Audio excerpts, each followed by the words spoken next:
네, 시장에 잘 대응을 하려면 나무, 종목들도 잘 살펴야겠지만 그보다는 더욱더 시야를 확대해야 할 때가 있죠. 오늘 저와 함께 이 산업의 숲을 거닐어 보도록 하겠습니다. 박가영의 산책 시작합니다. 이제 K-뷰티나 K-푸드라는 단어가 참 익숙하실 것 같습니다. 한류가 K-엔터를 시작으로 해서 이제는 다양한 분야로 좀 확대되고 있는 상황인데요. 이 중에서 오늘은 K-의료기기, 그중에서도 미용 의료기기를 함께 살펴보고자 합니다.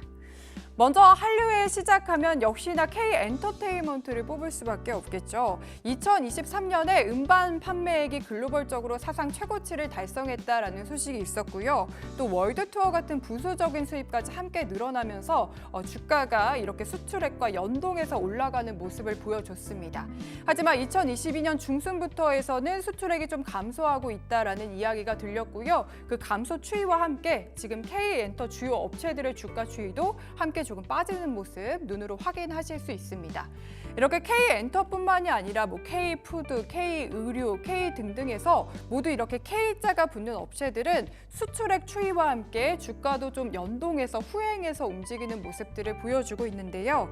그렇다면 의료기기는 현재 수출 전망이 좀 어떻게 나오고 있는 상황일까요? 함께 살펴보도록 하겠습니다.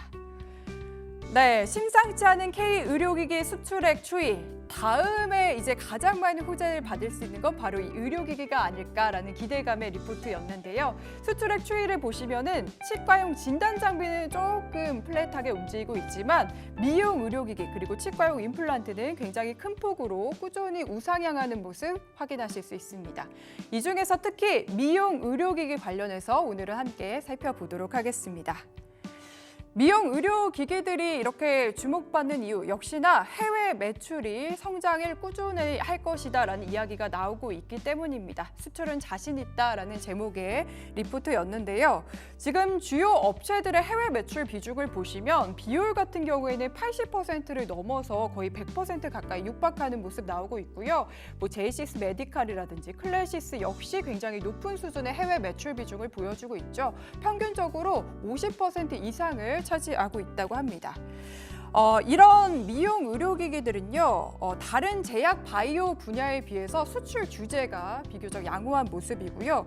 또 미용 의료기기 하면 주기적인 소모품 교체 얘기를 안 할 수가 없죠. 이렇게 주기적인 교체에 따라서 수익성도 양호하다라는 이야기 나오고 있습니다.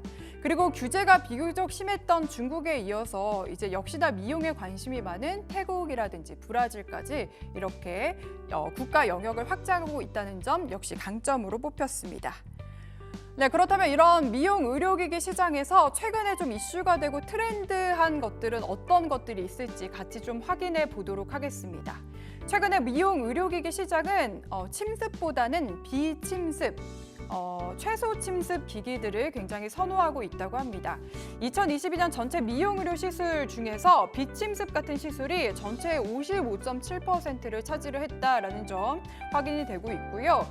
특히나 이런 미용 의료기기 시장에서 미국이 전체 매출의 40%를 차지할 정도로 굉장히 큰 시장인데 보시면 2018년과 2023년을 비교를 했습니다. 침습 같은 경우에는 소폭으로 마이너스 6.2% 좀 감소한 반면에 그 사이에 비침습이나 최소 침습 분야는 플러스 77.9%나 올라왔다는 점, 이 비침습 시장에 주목하자라는 이야기가 나왔고요.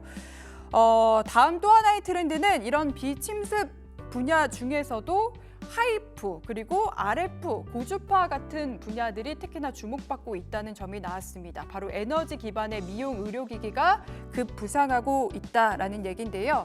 물론 아직까지 전체 시장에서 봤을 때 점유율은 6% 정도라고 합니다.